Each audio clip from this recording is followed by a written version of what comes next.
નમસ્કાર વિદ્યાર્થી મિત્રો, ગુડ મોર્નિંગ. આપણે લાસ્ટમાં સહ અવયવ અને ઉપનિશ્ચાયક એની વ્યાખ્યા જોઈ, એના દાખલાઓ એના પરથી આપણે જોયા અને બીજી બે નોંધ પણ જોઈ લીધેલી છે. ચલો થોડુંક રિવાઇઝ કરી જઈએ. ઉપનિશ્ચાયક એટલે શું? ઉપનિશ્ચાયક એટલે કોઈ પણ જે ઘટકનો આપણે ઉપનિશ્ચાયક શોધવો હોય એ ઘટક જે હાર અને જે સ્તંભમાં હોય એને દૂર કરી અને બાકીના જે ઘટકો છે એનાથી બનતા નિશ્ચાયકને ઉપનિશ્ચાયક કહેવામાં આવે છે, જેને આપણે MIJ વડે દર્શાવીશું. ઓકે, અને એનો ઉપનિશ્ચાયક આપણે શોધીને દાખલાઓ જોયેલા છે. પછી તો કે સહ અવયવ એટલે શું? તો કે સહ અવયવ એટલે જે પણ ઉપનિશ્ચાયક આપણે જે ઘટકનો સહ અવયવ શોધવાનો હોય એ જ ઘટકનો ઉપનિશ્ચાયક શોધી એને -1/i+j વડે ગુણી અને આપણે એનો સહ અવયવ શોધી શકીએ છીએ. મેં તમને કીધેલું છે કે -1/i+j વડે તમારે ના ગુણવું હોય, દર વખતે એનું કેલ્ક્યુલેશન ના કરવું હોય તો તમે શું કરી શકો છો? મેં તમને શોર્ટકટ ટ્રીક માટે પ્લસ માઇનસ પ્લસ એવી રીતે બાજુમાં બે ધન નિશાની અથવા બે ઋણ નિશાની ના આવે એ પ્રમાણે નિશાનીઓ બનાવી દીધેલી છે. તો એ પ્રમાણે તમારે જે ઘટકનો સહ અવયવ શોધતા હોય એ ઘટકની નિશાની જે પ્લસ કે માઇનસ આવતી હોય એ આગળ ગુણાકારમાં મૂકી દેશો તો પણ ચાલશે. ઓકે, ચલો. અને નોંધમાં શું જોયેલું છે? તો કે નોંધમાં આપણે બે નોંધ જોયેલી છે. પહેલી નોંધ છે કે કોઈ પણ એક હારના ઘટકોનો તે જ હારના ઘટકોના સહ અવયવ સાથે ગુણાકાર કરી અને સરવાળો કરવામાં આવે તો નિશ્ચાયકના મૂલ્ય બરાબર એ સરવાળો મળે છે. બરાબર છે. બીજી નોંધ શું છે? કોઈ પણ એક હારના ઘટકોનો અન્ય કોઈ હારના ઘટકોના સહ અવયવ સાથે ગુણાકાર કરી અને સરવાળો કરતા મૂલ્ય 0 મળે છે. બરાબર.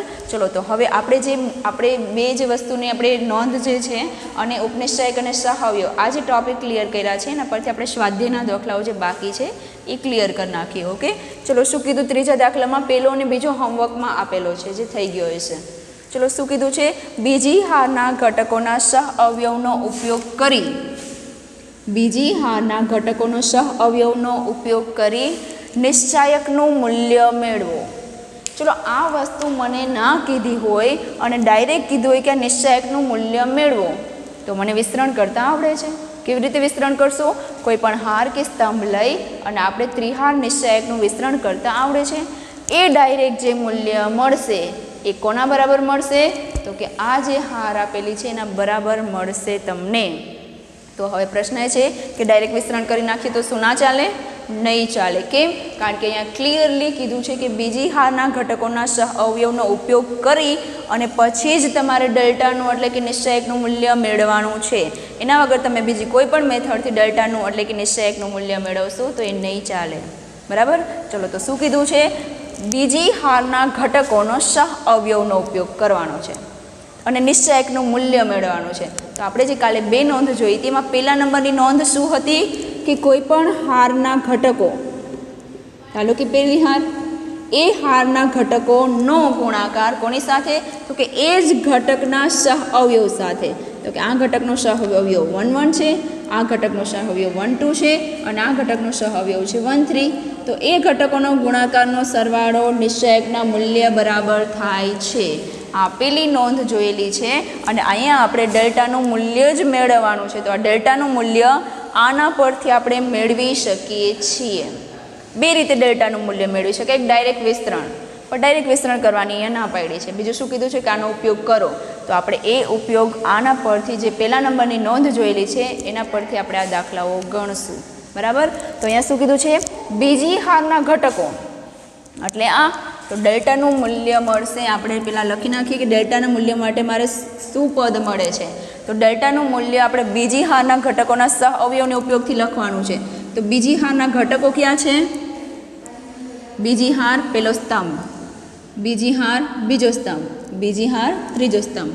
એના 3 ઘટક છે 2 0 1, જેને મેં અહીંયા A21 A22 અને A23 વડે દર્શાવ્યું. એનો ગુણાકાર કોની સાથે? તો કે એ જ ઘટકના સહ અવયવ સાથે. એટલે કે કેપિટલ A21, કેપિટલ A22 અને કેપિટલ A23 એના સરવાળા બરાબર આ ડેલ્ટાનું મૂલ્ય થાય છે.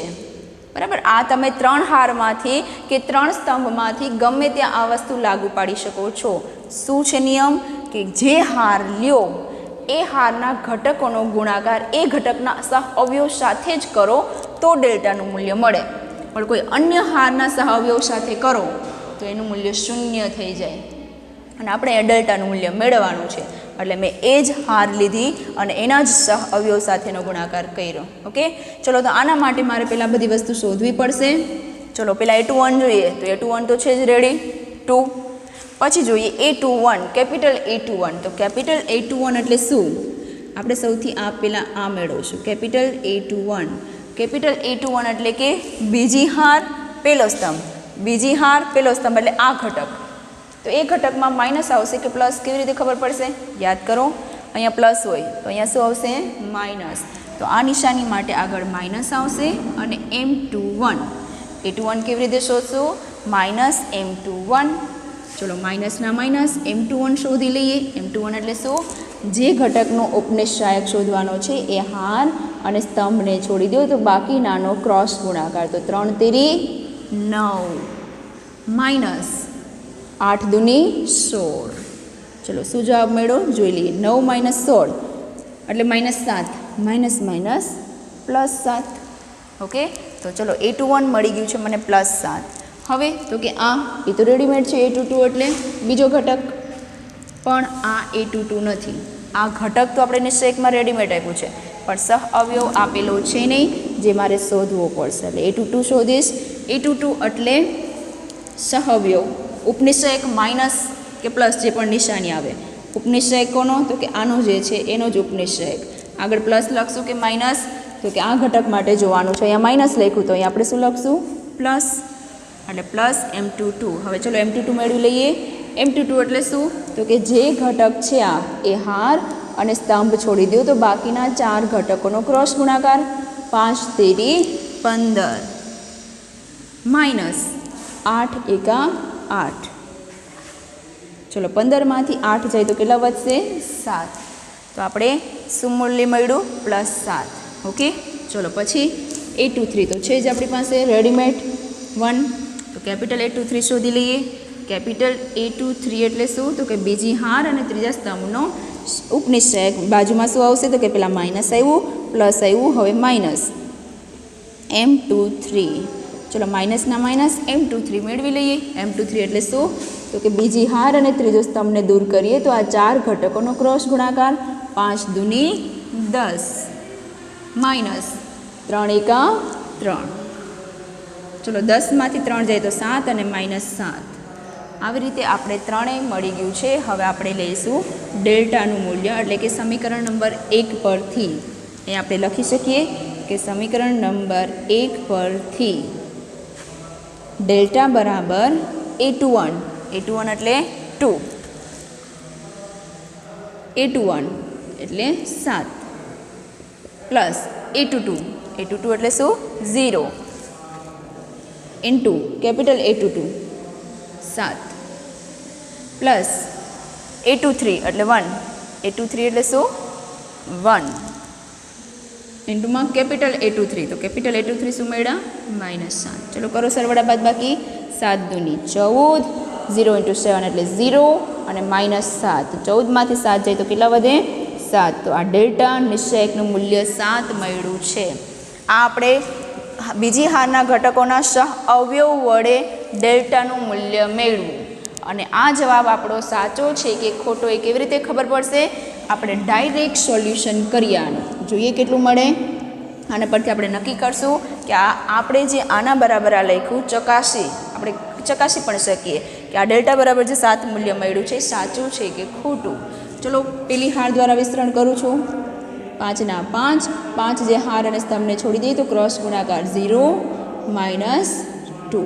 બીજી હાર માટે, બીજા ઘટક માટે માઇનસ નિશાની અને 3ના 3. એ જે હાર અને સ્તંભને છે એને છોડી દઈએ તો 3 દુની 6 માઇનસ 1 એકા 1. ચલો ત્રીજો ઘટક એના માટે પ્લસ નિશાની. એ જે હાર અને સ્તંભ છે એને છોડી દઈએ તો 2 દુની 4 માઇનસ 0. ચલો સોલ્યુશન કરીએ. 5 દુની 10 પણ કેવા? માઇનસ 10. 6માંથી 1 જાય તો 5, 5 તેરી 15 પણ કેવા? માઇનસ. 8 ચોક 32 પણ કેવા? પ્લસ. ચલો 10 અને 15 એટલે માઇનસ 25. માઇનસ 25 32માંથી જાય તો પ્લસ 7. આપણે આ ડેલ્ટાનું મૂલ્ય ડાયરેક્ટ વિસ્તરણ કરતાં 7 મળ્યું છે. અને આ જે વસ્તુ કીધી હતી એના ઉપયોગથી પણ આપણે કેટલું મળ્યું? 7. એટલે આપણે આ જે બે નોંધ જોયેલી છે એ આપણે અહીંયા ચકાસી કહેવાય. બરાબર છે. આ અહીંયા શોધવાની જરૂર નથી, આ તો મેં તમને ખાલી ચકાસીને કીધું છે કે આવું મળે છે. ઓકે, ચલો હવે આપણે ચોથો દાખલો પણ જોઈ લઈએ.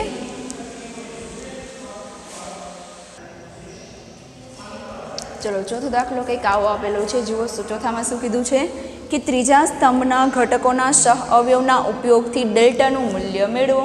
કોના ઉપયોગથી? તો કે ત્રીજા સ્તંભના ઘટકો. ચલો ત્રીજા સ્તંભના ઘટકના ઉપયોગથી આપણે શું મેળવવાનું છે? ડેલ્ટાનું મૂલ્ય મેળવવાનું છે. ડાયરેક્ટ ડેલ્ટાનું પણ મૂલ્ય મેળવી શકાય છે, પણ આપણે ક્લિયરલી કીધું કે આનો ઉપયોગ થવો જોઈએ. ચલો ત્રીજા સ્તંભના ઘટકનો ઉપયોગ થવો જોઈએ એટલે હું શું લખીશ? આ ઘટકો ક્યાં ક્યાં છે આપણી પાસે? તો કે A13. આ ઘટકનું નામ શું છે? પેલી હાર અને ત્રીજો સ્તંભ. ચલો બીજો ઘટક કયો છે? બીજી હાર અને ત્રીજો સ્તંભ. બીજી હાર અને ત્રીજો સ્તંભ પ્લસ આ કયો છે? ત્રીજી હાર અને ત્રીજો સ્તંભ. તો આ જે ત્રીજા સ્તંભના ત્રણે ત્રણ ઘટકોનો ગુણાકાર તેના સહ અવયવ સાથે કરીએ. એ જ ઘટકના સહ અવયવ સાથેનો ગુણાકાર કરું અને પછી સરવાળો કરું એટલે મને ડેલ્ટાનું મૂલ્ય મળી જશે. બરાબર? એટલે આ ત્રીજા સ્તંભના ઘટકો છે અને એનો ગુણાકાર એ જ ઘટકના સહ અવયવ સાથે કરીએ એટલે આપણે ડેલ્ટાનું મૂલ્ય મળશે. ચલો જોઈએ શું મળે. તો આને સમીકરણ નંબર 1 આપી દઈએ. આપણી પાસે A13, 1, 2, 2 અને A3 એટલે ઘટક તો 3 આપેલા છે, એના સહ અવયવ શોધવાના છે. તો ચલો પહેલાં હું સહ અવયવ શોધી A13. ચલો A13 એટલે શું? ઉપનિશ્ચયક બાજુમાં નિશાની આવશે પ્લસ માઇનસ એ જોઈ લઈએ.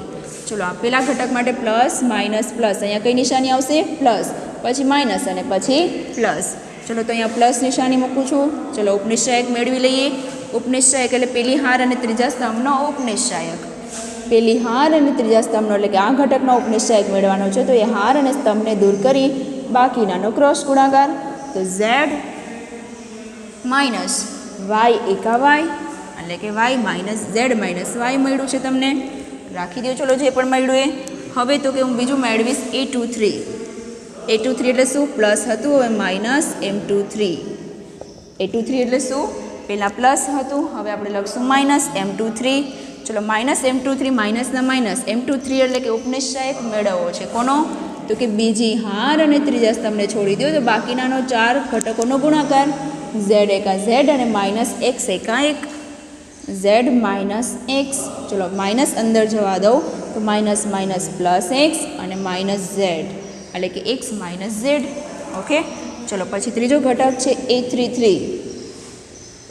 ચલો A33 એટલે શું? તો કે પ્લસ માઇનસ અને હવે પ્લસ M33. ઓકે, ચલો M33 એટલે શું? ત્રીજી હાર અને ત્રીજા સ્તંભને દૂર કરી બાકીના 4 ઘટકોનો ક્રોસ ગુણાકાર. તો y into 1 minus x into 1 એટલે કે y માઇનસ x. તો આનો જવાબ મળ્યો તમને y માઇનસ x. ચલો 3 3 મળી ગયું છે તો આપણે સમીકરણ નંબર 1માં મૂકી દઈએ. સમીકરણ નંબર 1 પરથી ડેલ્ટા બરાબર A13. A13 એટલે પેલો ઘટક yz ઇન્ટુ એ કેપિટલ A13 શું મળ્યું? z minus y plus A23 એટલે બીજો ઘટક સ્તંભનો xz એના ગુણાકારમાં કોણ છે? કેપિટલ A23 એટલે x minus z plus A33 એટલે ત્રીજો ઘટક xy એના ગુણાકારમાં કોણ છે? કેપિટલ A33 શું છે? y minus x. ચલો ગુણાકાર કરી નાખીએ. yz અહીંયા ગુણાશે તો yz સ્ક્વેર, અહીંયા ગુણાશે તો y સ્ક્વેર z. ઓકે, ચલો xz અહીંયા ગુણાશે તો x સ્ક્વેર z માઇનસ અહીંયા ગુણાશે તો xz સ્ક્વેર. બરાબર? પછી xy અહીંયા ગુણાશે તો xy સ્ક્વેર માઇનસ અહીંયા ગુણાશે તો x સ્ક્વેર y. આ જે પણ મળ્યું એ કંઈ કેન્સલ થતું નથી એટલે એ આપણા નિશ્ચાયકનું મૂલ્ય મળ્યું કહેવાય. તો આ રીતે તમને કોઈ પણ સ્તંભ કે કોઈ પણ હારના ઘટકો પરથી એના સહ અવયવના ઉપયોગથી ડેલ્ટા એટલે કે નિશ્ચાયકનું મૂલ્ય મેળવવાનું કીધું હોય તો તમે આ જે નોંધ લખાવેલી મેં 2 છે એના પરથી મેળવી શકો છો.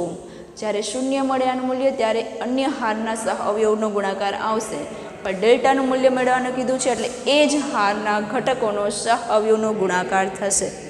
બરાબર? તો એ પહેલાં લખી એના માટે ઘટતી વસ્તુઓ શોધી પછી પાછું મૂકશો એટલે તમને ડેલ્ટાનું મૂલ્ય મળી જશે. ઓકે, ચલો પાંચમો દાખલો જોઈ લઈએ.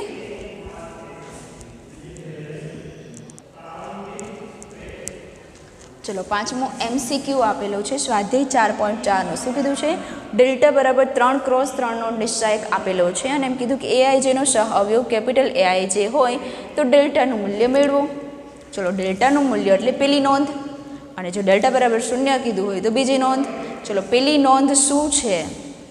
કોઈપણ હારના ઘટકોનો ગુણાકાર તે જ હારના ઘટકોના સહઅવયવ સાથે કરી સરવાળો કરતાં ડેલ્ટાનું મૂલ્ય મળે છે.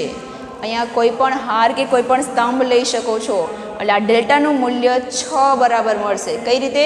તો કે પેલી હાર દ્વારા પણ એનું મૂલ્ય ડેલ્ટાનું મૂલ્ય મળશે, બીજી હાર લ્યો, ત્રીજી હાર લ્યો, અથવા પેલો સ્તંભ લ્યો, બીજો સ્તંભ લ્યો કે ત્રીજો સ્તંભ. તો 6 વિકલ્પ આપણે અહીંયા 4 વિકલ્પ આપેલા છે, પણ હું ડેલ્ટા બરાબર 6 આન્સર લખીશ અને 6 બરાબર જે પણ તમારે ઓપ્શન સાચો પડે 4 ઓપ્શનમાંથી એક ટીક માર્ક કરી શકો છો. ચલો પેલી હારના ઘટકો એટલે A11, A12 અને A13 એનો ગુણાકાર કોની સાથે? તો કે એના જ સહઅવયવ સાથે. એના જ જે ઘટક આપેલા છે એનો જ સહઅવયવ એટલે A13. તો એનો ઘટકોનો ગુણાકારનો સરવાળો કરતાં ડેલ્ટાનું મૂલ્ય મળે. એટલે ડેલ્ટાનું મૂલ્ય આ પણ હોઈ શકે. બીજું તો કે અથવા આપણે બીજું મૂલ્ય પણ મળી શકે. એ કયું? તો કે ડેલ્ટા બરાબર આ મેં પેલી હાર દ્વારા પેલી હારનો ઉપયોગ કર્યો છે. હવે તો કે બીજી હારનો ઉપયોગ કરું તો A21, A22 અને કયા ઘટક છે? A33. ચલો એના ઘટકોનો જ સહઅવયવ એનો ગુણાકાર કરી અને એનો સરવાળો કરીએ એટલે આ જે ડેલ્ટાનું મૂલ્ય મળ્યું એ જ ડેલ્ટાનું મૂલ્ય બીજી હાર દ્વારા પણ મળશે. ઓકે, ચલો હવે તો કે બીજા મૂલ્ય બીજા ક્યાં ક્યાં હોઈ શકે ઓપ્શન?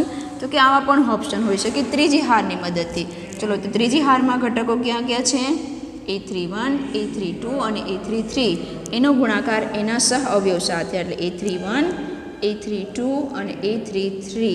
ચલો એનો સરવાળો કરતાં ડેલ્ટાનું મૂલ્ય આપણે મળે છે. બરાબર. ચલો આ આપણે 3 હારનો ઉપયોગ કરી અને મેં ડેલ્ટાનું મૂલ્ય કેવી રીતે કરી શકાય એના સહઅવયવના ઉપયોગથી એ કીધું. હવે તો કે હું સ્તંભનો ઉપયોગ કરીશ. ચલો પહેલા સ્તંભનો ઉપયોગ. તો પહેલા સ્તંભમાં કયા કયા ઘટકો છે? A11, A21 અને A31. તો આ જે 3 સ્તંભ પહેલા સ્તંભના જે 3 ઘટકો છે મેં એને લખી નાખ્યા. એની બાજુમાં એના હું સહઅવયવ લખું છું અને એ બધાનો ગુણાકાર કરીને સરવાળો કરું એટલે આ બધા જે ડેલ્ટાના મૂલ્ય મળ્યા છે એટલું જ મૂલ્ય ડેલ્ટાનું મળશે. ઓકે, ચલો આ પહેલા સ્તંભની વાત થઈ. હવે હું બીજો સ્તંભ લખું છું. બીજો સ્તંભના કયા કયા ઘટકો છે? A12, A22 અને A32. ઓકે, ચલો એના ઘટકોનો સહઅવયવ એટલે A12, A22 અને A32 એનો ગુણાકાર કરી અને સરવાળો કરતાં ડેલ્ટાનું મૂલ્ય આના જેટલું જ મળશે. બરાબર. ચલો આ હતા બીજા સ્તંભનો વારો. હવે ત્રીજા સ્તંભનો વારો. તો ત્રીજા સ્તંભના ઘટકો ક્યાં ક્યાં છે? A13, A23 અને A33.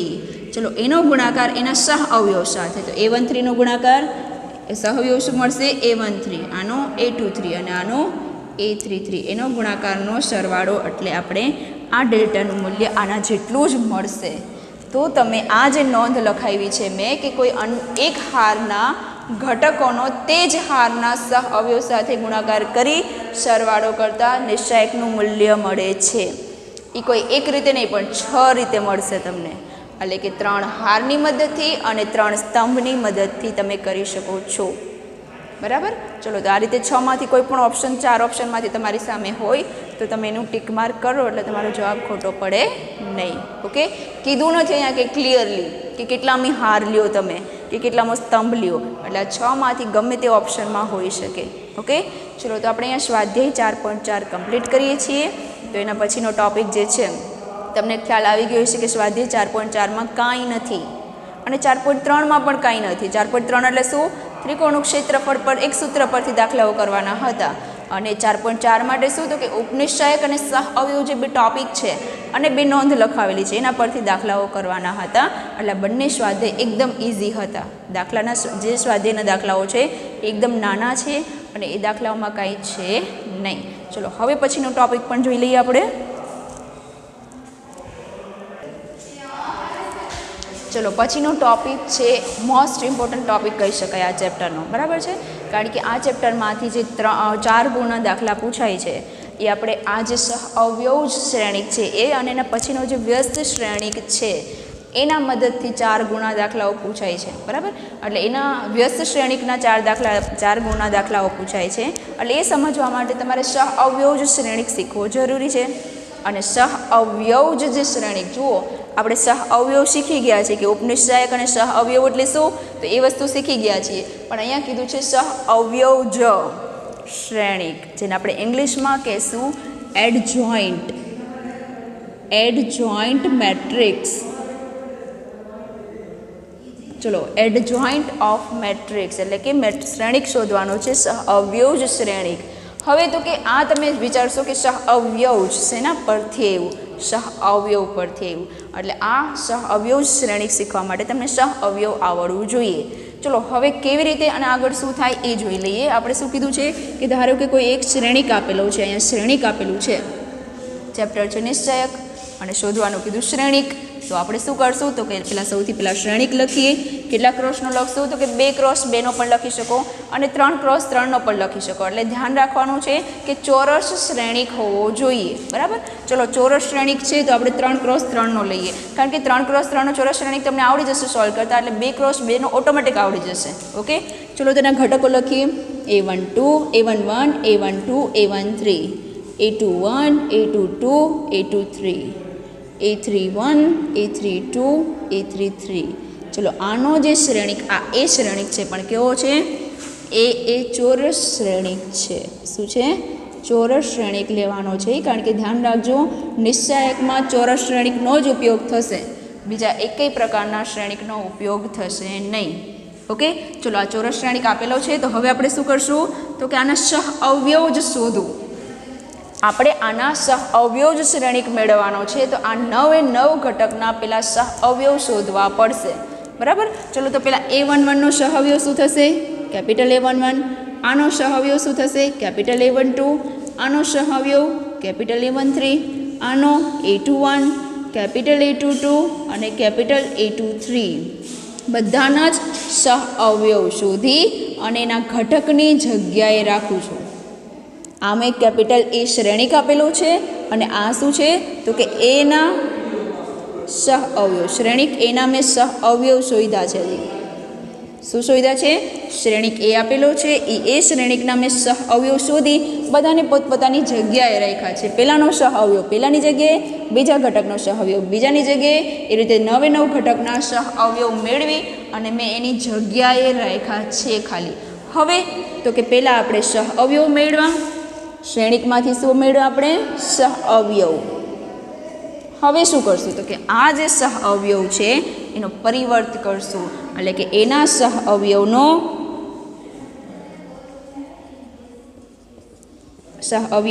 પરિવર્ત કરશું. ચલો આનો પરિવર્ત એટલે શું? પેલી હારને પેલા સ્તંભમાં ફેરવો, બીજી હારને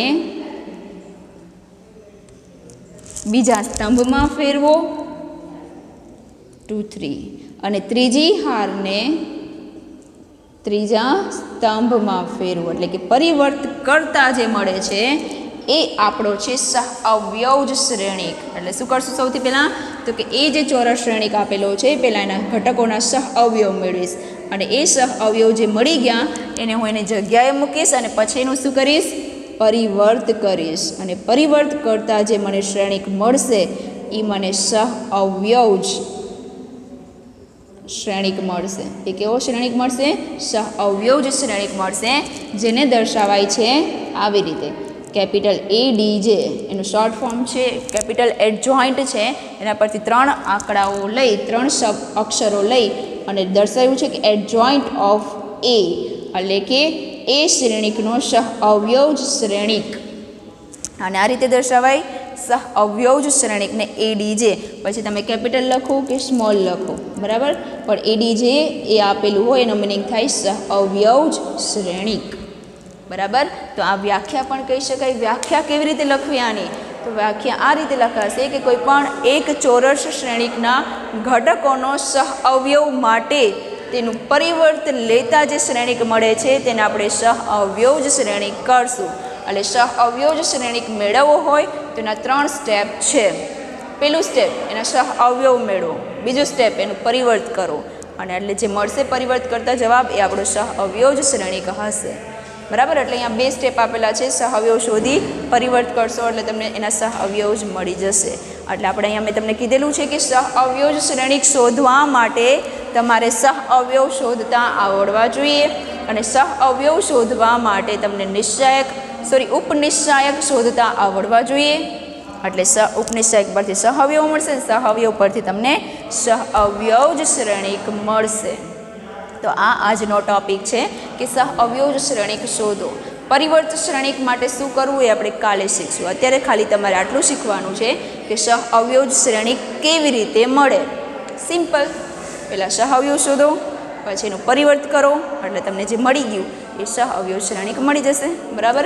આના સ્ટેપ છે, એના સહઅવયવનો પરિવર્ત એટલે તમને મળી જશે એડજોઇન્ટ ઓફ એ. આને કેવી રીતે બચાશે?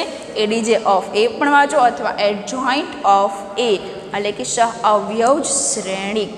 બરાબર. ચલો આપણે એક દાખલો જોઈ લઈએ એટલે તમને વધારે આઈડિયા આવે. ચલો એક્ઝામ્પલ નંબર 23 જોઈએ, જેમાં આપણે એના પરથી ખબર પડશે કે સહઅવયવ શ્રેણિક કેવી રીતે શોધવું. ઓકે. ચલો શું કીધું? શ્રેણિક એ બરાબર આપેલો હોય તો એડજોઇન્ટ ઓફ એ મેળવો. એડજોઇન્ટ ઓફ એ એટલે સહઅવયવ શ્રેણિક. સહઅવયવ શ્રેણિક. ઓકે. ચલો તો હવે અહીંયા કેટલી કક્ષાનો ચોરસ શ્રેણિક આપેલો છે? 2x2 કક્ષાનો ચોરસ શ્રેણિક આપેલો છે. તો સૌથી પહેલાં એડજોઇન્ટ ઓફ એ શોધવા માટે સૌથી પહેલાં આપણે શું શોધશું? સહઅવયવ શોધી. કોના? તો કે આ 4 ઘટકના પહેલાં હું સહઅવયવ મેળવી લઈશ. ચલો પહેલા ઘટકનો સહઅવયવ એટલે a11. ચલો a11 એટલે શું? તો કે એનો ઉપનિશ્ચાયક, એની આગળ પ્લસ નિશાની. પહેલાં માટે શું આવશે? પ્લસ નિશાની. ચલો મેળવી લઈએ. પ્લસના પ્લસ. m11 એટલે શું? તો કે પહેલો ઘટક જે હાર અને સ્તંભને દૂર કરીએ પાછળનું જે વધે એ આપણો ઉપનિશ્ચાયક. ઉપનિશ્ચાયકને પ્લસ વડે ગુણવું એટલે પહેલા ઘટકનો સહઅવયવ મળી ગયો. ઓકે. ચલો બીજો ઘટક એટલે કે 12. a12 એટલે શું? m12 પ્લસ હતું તો હવે શું આવશે? પ્લસ હતું તો હવે માઇનસ. ચલો માઇનસના માઇનસ. m12 એટલે પેલી હાર અને બીજો સ્તંભ દૂર કરું તો જે વધે એ આપણો ઉપનિશ્ચાયકને માઇનસ વડે ગુણવું એટલે સહઅવયવ. ચલો હવે તો કે ત્રીજો ઘટક બીજી હાર પેલો સ્તંભ એટલે a21. તો અહીંયા પ્લસ હતું માઇનસ હતું તો હવે પાછું શું આવશે?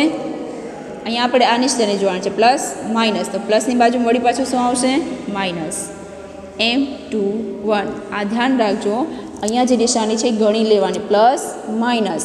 અહીંયા વળી પાછી પ્લસ નહીં આવે કારણ કે પ્લસની બાજુમાં પ્લસ ના આવે. પ્લસની બાજુમાં હંમેશા ઓપોઝિટ નિશાની હશે એટલે કે ઋણ નિશાની હશે. પછી 2x2 નો હોય કે 3x3 નો હોય કે 4x4 નો હોય.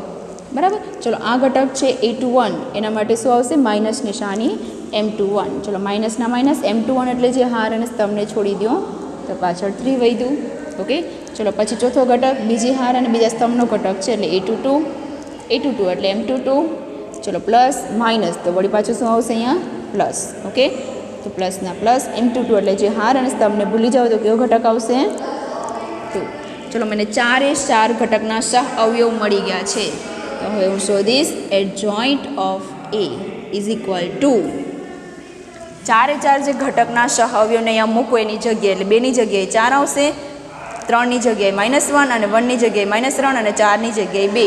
પણ એનો પરિવર્ત કરવાનો છે એટલે કે આ પેલી હારના 2 ઘટક છે એને ક્યાં લખીશું? પહેલા સ્તંભમાં. આ બીજી હારના 2 ઘટક છે એને ક્યાં લખીશ? બીજા સ્તંભમાં. અહીંયા ક્રમ બાય ક્રમ શોધશો એટલે તમને અહીંયા મૂકવામાં થોડુંક સરળ પડશે. શું છે? આ પેલી હારના 2 ઘટક છે એને આપણે સ્તંભમાં લખશું. બીજી હારના 2 ઘટક છે જેને આપણે સ્તંભમાં લખશું. હારના ઘટકોને મેં સ્તંભમાં ડાયરેક્ટ ફેરવી અને એડજોઇન્ટ ઓફ એ મેળવી લીધેલું છે. તો બસ આ રીતે આપણે એડજોઇન્ટ ઓફ એ મેળવી શકીએ છીએ. સૌથી પહેલાં એના સહઅવયવ મેળવી લેવાના, એ સહઅવયવનું પરિવર્ત કરવાનું છે. પણ આ 2 ઘટકો હારના છે એટલે કે 2 અને 3ની જગ્યાએ આવશે, પણ એનું પરિવર્ત કર્યું એટલે સ્તંભમાં ફેરવાઈ ગયા. આ પણ 2 ઘટક હારના છે પણ એનું પરિવર્ત કર્યું એટલે સ્તંભમાં ફેરવાઈ ગયા. તો આ રીતે આપણે કોઈ પણ શ્રેણિકનો એડજોઇન્ટ ઓફ એ એટલે કે સહ અવયવ શ્રેણિક આ રીતે મેળવી શકીએ.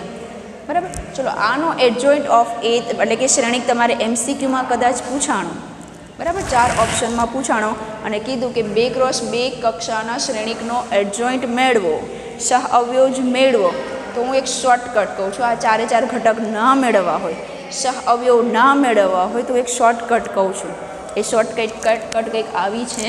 જુઓ શું છે તો કે અહીંયા જે શ્રેણિક એ આપેલો છે એનો સહ અવયવ ડાયરેક્ટ જ મારે મેળવવો છે.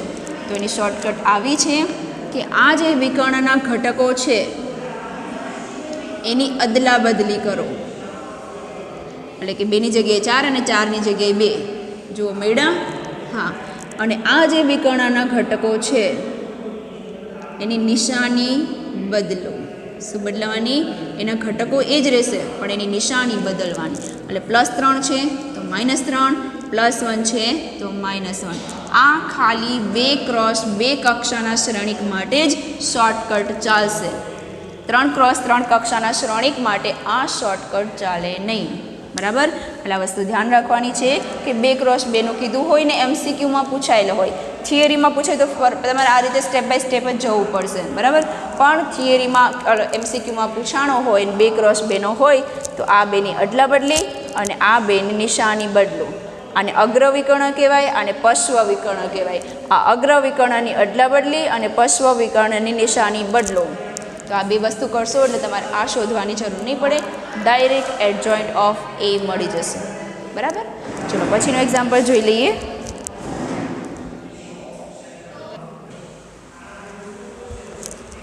ચલો આપણે અત્યારે અહીંયા સુધી રાખીએ, પછીનું કાલે જોઈશું. તો આજે તમારે શું કરવાનું છે? આજે તમારે સહ અવયવ શ્રેણિક એટલે શું અને કેવી રીતે શોધાય એના માટેના સ્ટેપ યાદ રાખવાના છે. સહ અવયવ મેળવો, એનું પરિવર્ત કરો એટલે સહ અવયવ શ્રેણિક મળી જાય. અને 2x2 કક્ષાનો શ્રેણિક હોય તો એનું ડાયરેક્ટ કેવી રીતે મળે આટલું યાદ રાખવાનું છે MCQ માટે. થિયરી માટે તો સ્ટેપ બાય સ્ટેપ જ જવાનું. ઓકે. તો આટલું તમારે આજે હોમવર્કમાં છે. બાકીનું આપણે સહ અવયવ શ્રેણિકની પ્રેક્ટિસ કાલે કરશું. ઓકે. Thank you.